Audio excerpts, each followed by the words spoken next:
106.5. Son las 6:58 minutos. Son las 6:58 minutos.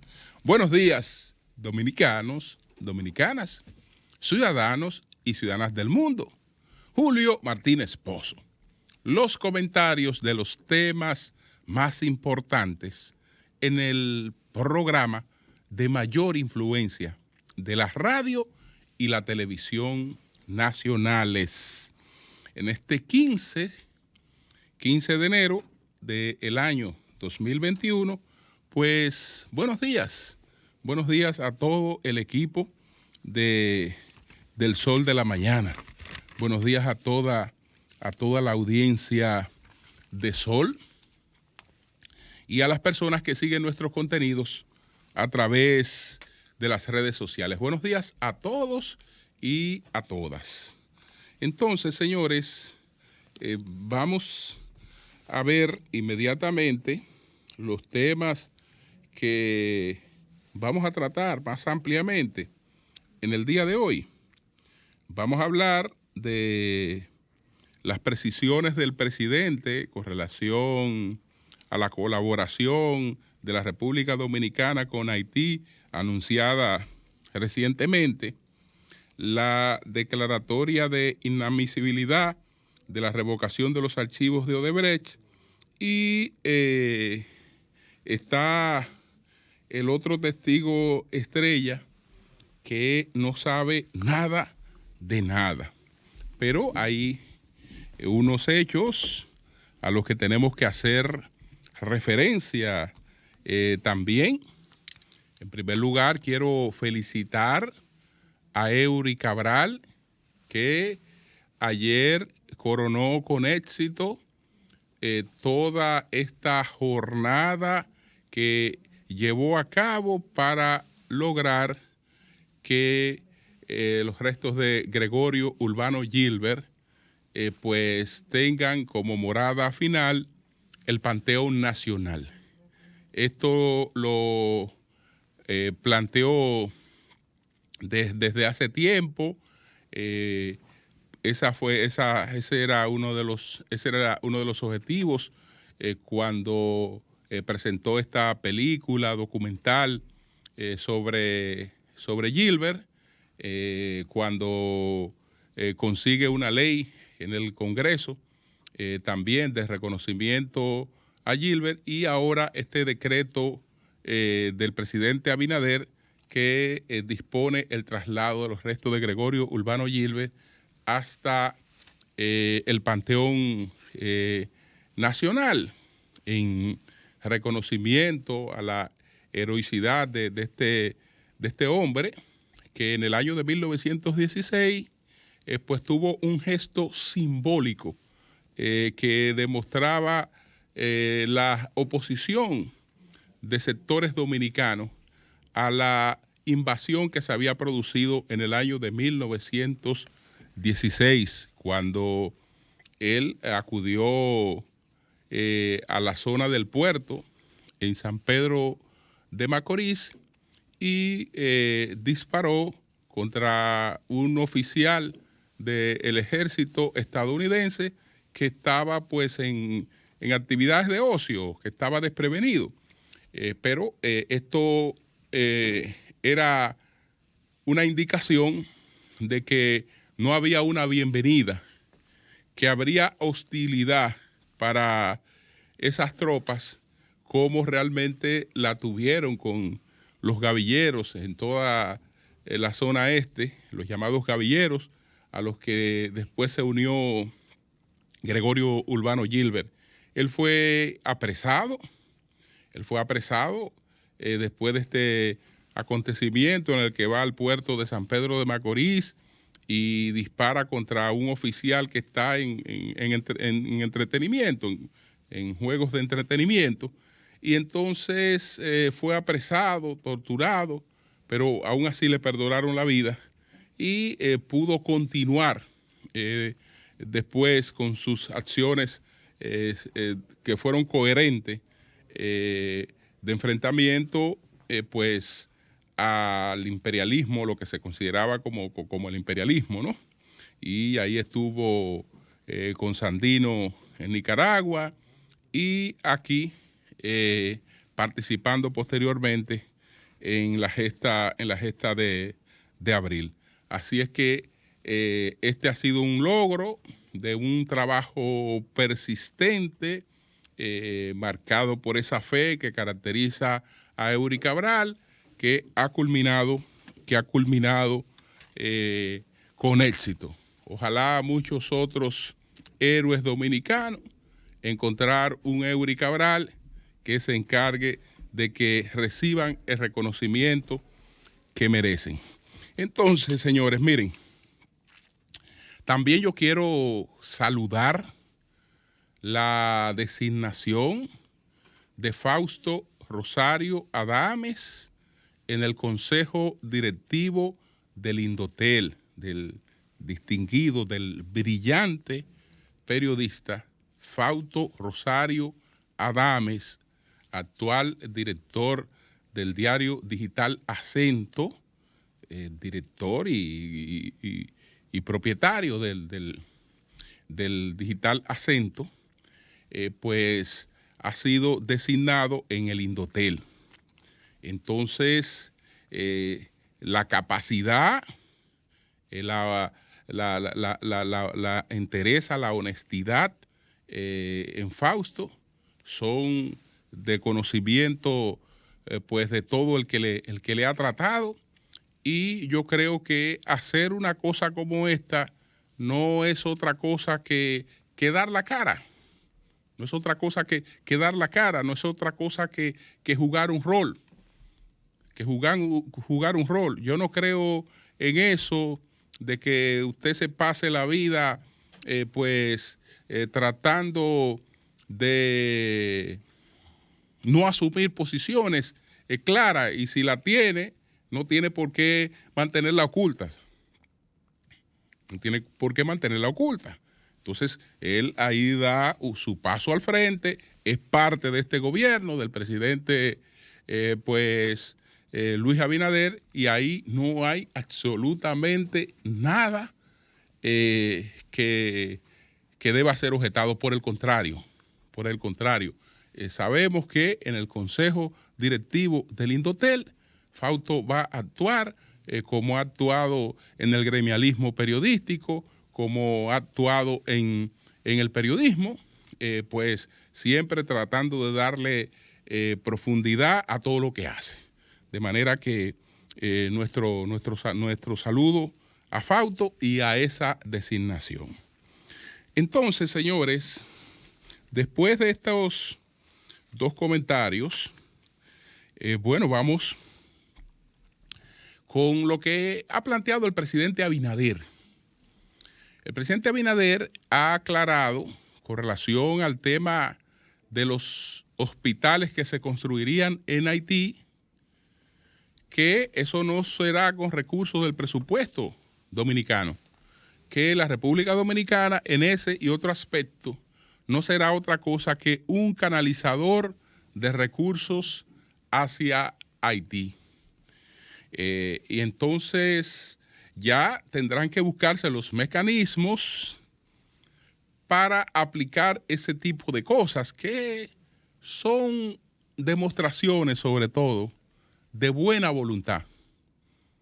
Hay demostraciones de buena voluntad, y bueno, yo creo que eso es correcto.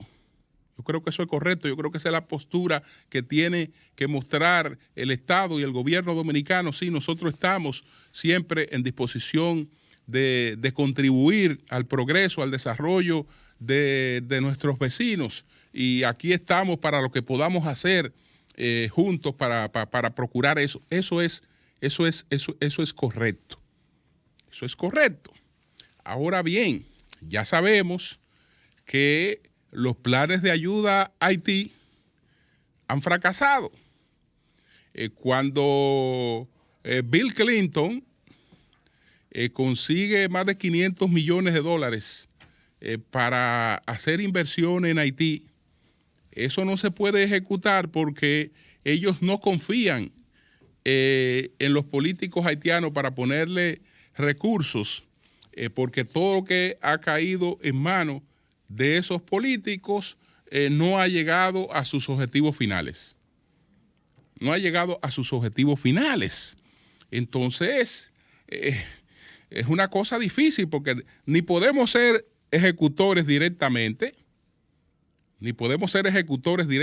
porque hay diferencias y hay una serie de cosas que lo menos que quiere el haitiano es al dominicano inmiscuido en sus cosas. Eso es lo menos, independientemente de que sepa que lo necesita, que haya una colaboración mutua, etcétera, etcétera. Pero en términos culturales, ahí hay unas diferencias pues que están sumamente enraizadas en lo extraño, en lo único de este fenómeno, que son dos países tan distintos, pues compartiendo una misma isla. Y no crean que cuando digo que es un caso único, no crean que estoy hablando tonterías, porque ahora me van a escribir que lea más, que hay otros casos de países que comparten una misma isla. Sí, yo lo conozco. Y porque lo conozco es que digo que este es un caso único. Este caso no tiene parangón. Esto que es producto, excúsenme, pero esto es producto de la incapacidad y del retraso mental de dos monarcas españoles. Nosotros terminamos siendo esta realidad quedó plasmada por la incapacidad y el retraso mental de dos monarcas pues españoles. Pero antes de eso, vamos a la cuestión esta insular a varios países que puedan estar pues contenidos en una misma isla, como es el caso único en esa situación de la República Dominicana y de Haití. Porque bueno, vamos a ver, no es único que no es que el único país que insular, que esto que lo otro, porque estamos hablando que en el mundo hay 48 países insulares. Hay 48. Pero de eso, miren, en el mundo, porque tenemos que hacer una diferencia entre países, estados y naciones. Naciones, hay más de 5,000 en el mundo. Más de 5,000 naciones en el mundo. Pero cuando estamos hablando de países, si nos guiamos por la membresía en las Naciones Unidas, no llegamos a 200 países. Con más de 5,000 naciones. Yo no sé cuántos estados, porque hay países que son a su vez una federación de estados, como ocurre con los Estados Unidos de América. Ese es un país que es una federación de estados. No tengo el dato cuántos estados puedan haber en el mundo en estos momentos. Y entonces ya vamos a ver después otra categoría, los estados que son soberanos, etcétera, etcétera, etcétera. Pero entonces, cuando vamos a ver, dentro de estos 48 países insulares, solo hay 8 casos de más de un país en una misma isla. Solamente hay 8 casos en el mundo. Y cuando los vamos a ver son diferentes al de la República Dominicana y Haití, en lo que termina siendo esta realidad. Porque bueno, busquemos el caso más cercano. ¿Cuál es? El de, por ejemplo, el de San Martín. ¿Qué es San Martín? ¿Qué es San Martín? Que es el caso el caso más cercano. San Martín es una isla, pero ahí no hay dos países. Ahí hay una colonia holandesa y una colonia francesa. Es decir que en el fondo lo que hay es posesiones ultramarinas de dos países europeos. Ahí no hay dos países juntos, no, sino esa realidad. ¿Cuál puede ser otra realidad cercana? Bueno, la de Isla Grande. Isla Grande está aquí en Sudamérica. Bueno, en Isla Grande hay una parte que es argentina y hay otra parte que es chilena de Isla Grande. Entonces, ahí no hay dos países que viven en una misma isla, sino hay un territorio que pertenece a un país que no está establecido ahí y hay un territorio que pertenece a otro país que no está establecido ahí. Tienen algunas diferencias, pero por la cuestión esta fronteriza, porque en la división fronteriza entre Chile y Haití, entre Chile y Argentina, se entiende que el Perito Moreno, que fue que hizo la división, engañó a los chilenos. Fíjense que a Chile se le dejó un pedacito. Chile es como una culebra un poquito más gorda que recorre de un extremo a otro. Mientras, fíjense lo inmenso que es Argentina. Entonces, ellos tienen sus diferencias. Tienen sus diferencias. Por ejemplo, si usted está en Chile y va a Argentina, los chilenos le dicen, ¿qué país más bonito vas a visitar? Qué lástima que en ese país esté tan lleno de argentinos. Qué lástima que ese país pues haya tanto argentino en Argentina. Entonces, bueno, ya vemos que no es un caso como el nuestro. No es un caso como el nuestro. ¿Qué otro caso? El caso de Chipre.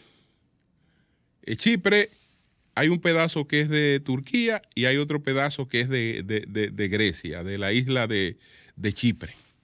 Ya ahí hemos mencionado cuatro casos. Está el caso de Timor. Entonces, en Timor tenemos una parte que pertenece a Indonesia, en la isla de Timor, y otra parte que pertenece a Timor Oriental. En Nueva Guinea está Nueva Guinea, Papúa, y está una parte que pertenece a Indonesia, en la isla de Nueva Guinea. En la isla de Borneo hay 3 pedazos. Hay un pedazo, eso está en el Pacífico, hay un pedazo que pertenece a Indonesia, hay un pedazo que pertenece a Malasia y hay un pedazo que pertenece al Sultanato de Brunei. Entonces, está el caso que lo hemos mencionado en estos días a propósito del Brexit, de Irlanda, que está la República de Irlanda, que sigue siendo europea, y entonces está la otra Irlanda que pertenece al Reino Unido, y ahora ahí conviven dos situaciones totalmente distintas, pero son irlandeses. Son irlandeses con realidades distintas, pero son irlandeses. Son irlandeses. Entonces, ya vemos que este caso nuestro no tiene equiparación. Esto no tiene equiparación. Yo decía que esto fue producto de la incapacidad y del retraso mental, del atronamiento de 2 monarcas españoles. El primero de esos monarcas españoles que tiene la mayor responsabilidad en esto que ocurrió es el hijo de Felipe II. Felipe II fue un monarca extraordinario. Heredó el trono de Carlos V y amplió el reino pues a unos niveles muy importantes. Hasta incluso, no solo fue rey de España, él también fue rey de Inglaterra, porque se casó entonces con María Tudor. Pero él conquistó el reino portugués también. Entonces, fíjense toda la inmensidad que le da Felipe II a España. Pero Felipe II tenía una sospecha, y la sospecha terminó comprobándose, y yo creo que los peores resultados lo hemos cosechado nosotros. ¿Cuál era la sospecha que tenía Felipe II? Que él no tenía un hijo que tuviera la capacidad de heredar ese trono y de mantenerlo, de consolidarlo y de ampliarlo. Es decir, y era verdad que no la tenía, porque ese fue Felipe III. Se fue Felipe III. Felipe III fue aquel genio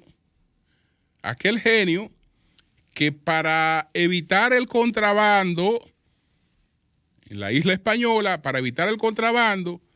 preguntó: venga acá, ¿por qué puertos es que llegan los contrabandistas? Bueno, llegan por el puerto de Vallajá, por ejemplo, llegan por el puerto de La Yaguana, llegan por Puerto Plata, etcétera, etcétera. Y dice: no, pues ya yo tengo la solución. Ustedes saben por qué hay contrabando, decía él. Porque el contrabando encuentra clientes. Si eliminamos los clientes, no habrá contrabando. Entonces, Osorio, ordénenmele a Osorio, el gobernador de la isla, que produzca una despoblación de una parte de la isla, para cuando los contrabandistas lleguen con su Biblia y con lo que sea, no encuentren a nadie. Y por lo tanto, ya muerto el perro, se acabó la rabia, pensaba Felipe III, que fue el que ordenó las despoblaciones de Osorio. Entonces, ¿qué pasó? Que lo que encontraron entonces los corsarios, lo que encontraron los piratas, todos esos aventureros que estaban en estas islas y que venían, lo que encontraron fue un paraíso. Hoy, cuando ese ganado silvestre empezó ahí a desarrollarse, y la riqueza de esa tierra, y una cosa totalmente despoblada, que usted podía establecerse, venían y se establecían ahí, ya no venían invadidas, sino que venían, se quedaban por varios tiempos hasta que se fueron estableciendo, y crearon ya una situación de población. Eso se lo debemos a ese caballero, ese monarca español que heredó un reino, pero él no tenía capacidad ni para gobernar su casa. Y fíjense cómo en las cosas que manejó, los resultados históricos fueron tan terribles. Fueron los resultados históricos de las cosas que él manejó. Pero después, señores, porque tal vez si nos toca un solo atronado, un atronado, si nos toca un solo atronado, la situación se resuelve. Pero después, ¿qué pasa? Viene el Tratado de Ryswick. Y el Tratado de Ryswick, nada más y nada menos, España tiene un rey en esos momentos, que es Carlos el Hechizado. Un loco atronado. Carlos el Hechizado. ¿Qué pasa? Que con el Tratado de Ryswick, Francia le devuelve a España todas las posesiones de las que había despojado España. Mediante ese tratado. Mire toda su cosa aquí de nuevo, España. Todas las cosas que nosotros despojamos España, mírenla aquí. Pero ahí, a Carlos el Hechizado, y no sé si hubo soborno, porque no hubo ningún embajador que recordara que los franceses tenían un pedazo de la isla española. Entonces, como en el Tratado de Ryswick, que encabezó Carlos el Hechizado, se olvidó que existía, que los franceses ocupaban una parte de la isla española, como eso se olvidó, pues los franceses continuaron en esa posesión. El tratado no se la quitaba, porque había que buscar el tratado, pero miren, entre las cosas que devolvió Francia y España, no está este pedazo. Este pedazo sigue siendo francés. Y entonces, ¿qué hicieron? Que formalmente, entonces, ahí establecieron la colonia francesa de Saint-Domingue. Y entonces ya teníamos ahora una colonia francesa y una colonia, pues, española. Por un olvido, en un bendito tratado en que este pedacito en que este pedazo de isla se olvidó. Se olvidó. ¿Qué pasa? Que después nosotros hacemos el primer tratado fronterizo entre la colonia francesa y la colonia española. Se hace el primer tratado fronterizo, que es el Tratado de Aranjuez de 1777. Ese es el primer tratado fronterizo, el Tratado de Aranjuez de 1777. Y ahí podemos decir que queda establecida la realidad que tenemos actualmente. La realidad fronteriza, en gran parte, queda establecida ahí en el Tratado de Aranjuez. Pero ¿qué pasó después? Que vino el Tratado de Basilea en el 1795. Con ese tratado ocurrió al revés que con el Tratado de Ruizuí. Porque en Ruizuí fue Francia que le devolvió a España. Pero en Basilea era España que, derrotada, le entregaba una serie de posesiones a Francia. Y a Francia sí no se le olvidó. A Francia no se le olvidó el pedazo del este. No. No se le olvidó el pedazo del oeste, en este caso. No se le olvidó. No. El pedazo del oeste, el Santo Domingo español, figuró ahí. Y resulta que entonces la isla completa pasa a ser francesa. Cuando se produce la independencia de la República Dominicana, cuando se produce la separación, nosotros empezamos con el alegato desde los gobiernos de la Primera República hasta la llegada de Horacio Vázquez y después de Trujillo, pero es ya con Horacio Vázquez y Trujillo que el tema se va a resolver. ¿Por qué? Porque desde la independencia, desde el manifiesto de febrero, nosotros estamos estableciendo que los límites fronterizos entre ambos países son los de Aranjuez. Pero los haitianos tenían un argumento jurídico de peso. Y con ese argumento jurídico, en todos los escenarios internacionales, pues tuvieron ventaja frente a la República Dominicana. ¿Cuál era el argumento de los haitianos? Los haitianos decían, sí, es verdad que hubo un acuerdo en el 1777, que fue el acuerdo de Aranjuez, y ese acuerdo estableció la frontera. Pero como después hubo un acuerdo, el Tratado de Basilea, que eliminó la frontera porque pasó a ser la isla francesa, ellos sostenían que jurídicamente, Basilea había matado a Aranjuez y que por lo tanto la realidad que había que discutir era totalmente diferente. Señores, estuvimos entretenidos con esa discusión desde 1844 hasta 1929. Estuvimos en esa discusión y llegando a un acuerdo hoy, a otro acuerdo mañana, llegando a un entendimiento hoy que siempre se desconocían y siempre se desconocían y siempre se desconocían hasta el Tratado Fronterizo del 29, que después fue ratificado en el 36. Entonces, esa es parte de esta realidad. Entonces, la otra realidad son las cosas típicas de la República Dominicana que se produjeron ayer en esta decisión del juez Alejandro Vargas. ¿Ustedes saben con qué se puede comparar esta decisión del juez Alejandro Vargas?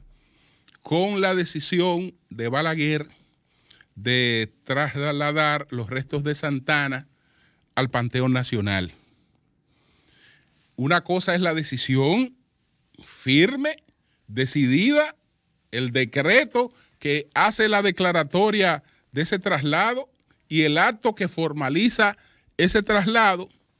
Pero cuando Rafael Herrera escuchó el discurso de Balaguer en el acto donde se produjo el traslado de los restos de Santana al Panteón Nacional, él tituló más o menos que discurso anula decreto.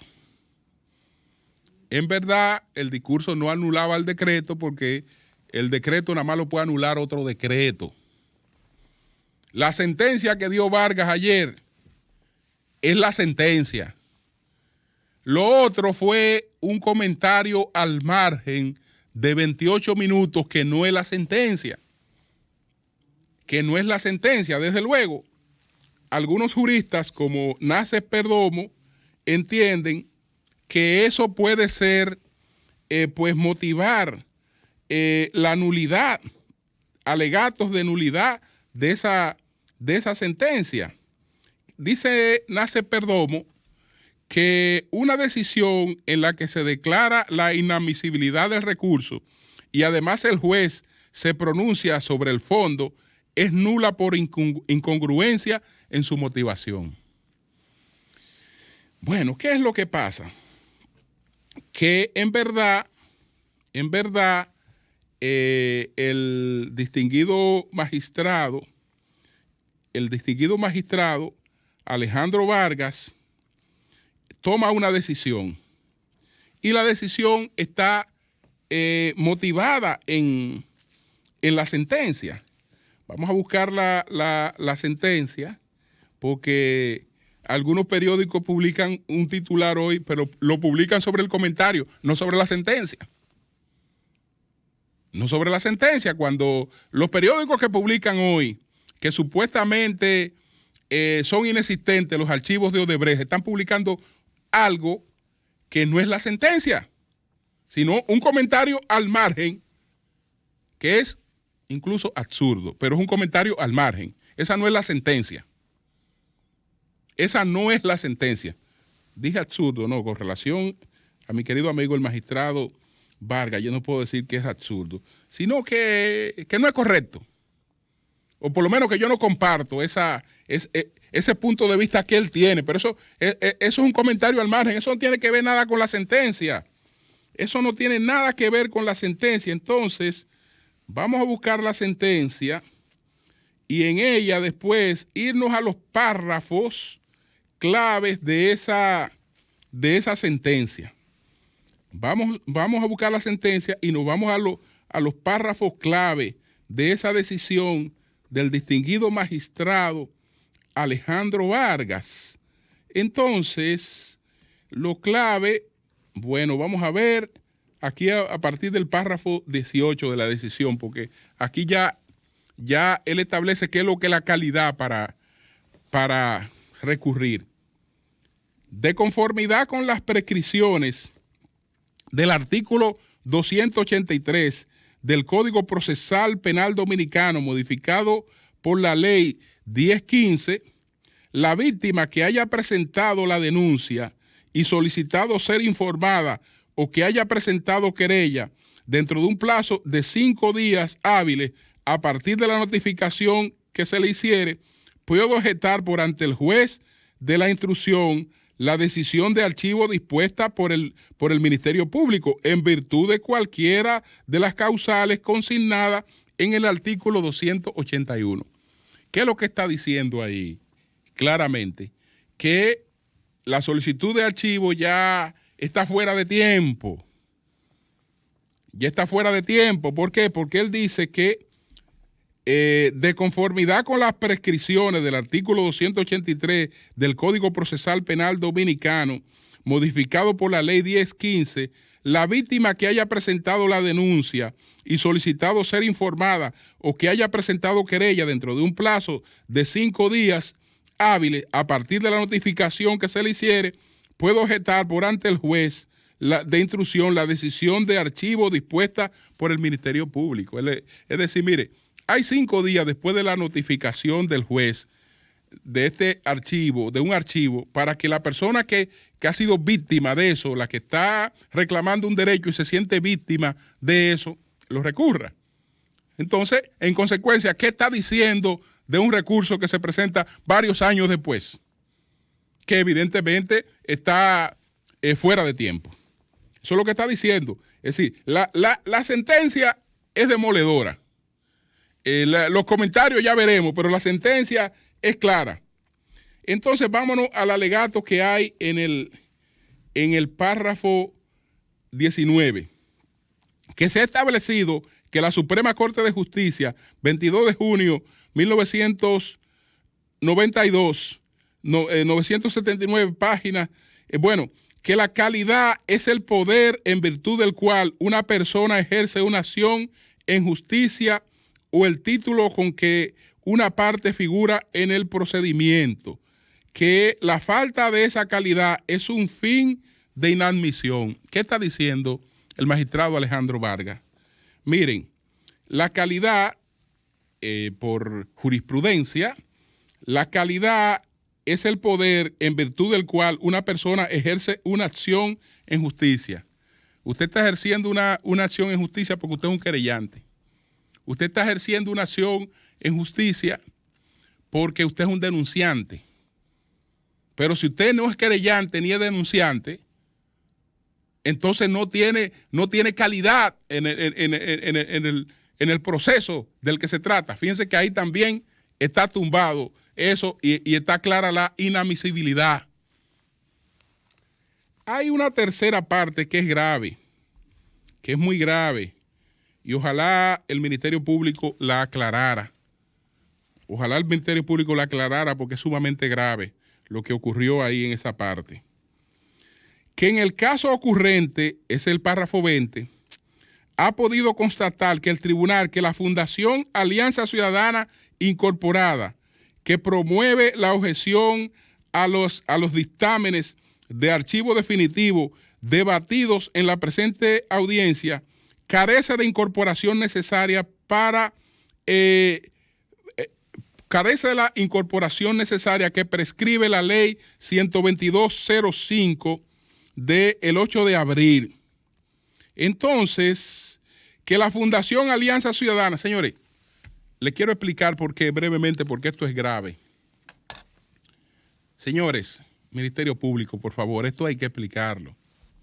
Porque yo creo en la seriedad de Miriam Germán, de Jenny Berenice, de Camacho. Esta gente, usted podrá tener desacuerdos con ellos, pero creo que son gente competente y honestas. Pero ¿qué fue lo que pasó ahí, señores? ¿Ustedes saben qué fue lo que pasó ahí? Que se comprobó que esa fundación que estaba revocando esos archivos, solicitando la revocación, además de que no tenía calidad, no existía, no estaba registrada. Y al magistrado no quisieron meterle gato por liebre, que es lo que le está explicando ahí en ese párrafo. Lean la sentencia. Lo que le está explicando en el párrafo ahí es que quisieron meterle gato por liebre. Le metieron, como esa no tenía registro, le metieron una que tenía un nombre parecido. ¡Pam! Miren aquí el registro de esto. Eso es como si fuera una alteración de prueba, una suplantación de identidad. Como que fulano, para que cobre un cheque, vamos a fingir que es la persona a nombre de la que está ese cheque. Eso es grave. Eso es grave. No, le metieron al juez una certificación de una fundación distinta porque la que estaba reclamando no tenía registro. Señores, eso, proveniendo del Ministerio Público, es gravísimo. Gravísimo. Entonces, una persona puede ser acusada en base a pruebas fabricadas. En que si a mí me están investigando por una cosa y no se consiguen la prueba, entonces la prueba se manipulan. Eso no debería ocurrir, ¿eh? Eso no debería ocurrir. Busquen el párrafo 20 de esa sentencia de este juez y lo que el juez está explicando es eso. Entonces el juez, como párrafo único, termina declarando inadmisible el recurso. Y ¡pam! Eso es inadmisible. Esa es la decisión de él. Pero ¿qué pasa? Que el magistrado Vargas es un comunicador y le gusta dejar una cierta orientación a las partes en los procesos. Y entonces en los procesos, que ya no es la sentencia, porque la sentencia es la sentencia. Y lo que tiene peso jurídico es la sentencia. Lo demás es tontería. Entonces, el magistrado Vargas hace unos comentarios y dice, pero si usted supiera que yo creo que esos archivos no existen, y va tan, y eso, pero una cosa es que él crea eso y otra cosa es que los archivos no existen. ¿Usted se imagina la charlatanería que sería que un Ministerio Público produzca un archivo definitivo y ese después Ministerio Público se aparezca alegando que lo que yo hice no existe? ¿Ustedes se imaginan eso? No. Y si no existe, ¿por qué se estaba recurriendo? ¿Por qué se estaba buscando la revocación? Entonces, ¿por qué el Ministerio Público estaba buscando la revocación de lo que no existe? No, eso es un comentario al margen para pasarle un poquito la mano al Ministerio Público porque el magistrado no lo pudo complacer en eso. No lo pudo complacer porque iba a ser escandaloso. Primero, porque la revocación ya estaba fuera de tiempo. Aunque tuviera calidad quien la busca, ya los plazos para eso habían perimido hace tiempo. Y segundo, no tenía calidad. Pero tercero, no tenía siquiera registro. Y se intentó camuflar un registro de otra razón jurídica. Entonces, señores, ahí hay cosas para reflexionar. Pero, repito, ahí tuvimos dos decisiones. La decisión de verdad, que es la sentencia, y los comentarios del magistrado Vargas, que algunos medios publican lo que él dijo, que pudiera favorecer al Ministerio Público, pero él también dijo ahí cosas que no favorecen al Ministerio Público en eso que dijo. Porque él amplió sobre la falta de calidad y una serie de cosas ahí también en esos 28 minutos de comentario que hizo. En esos 28 minutos de comentario, el magistrado Vargas repartió razones para acá, repartió razones para allá, tiró razones para el medio, pero en la sentencia él se fue de un solo lado. Es decir, esto es inadmisible. Y al ser inadmisible, incluso, no debió incurrir en ningún tipo de comentario del fondo.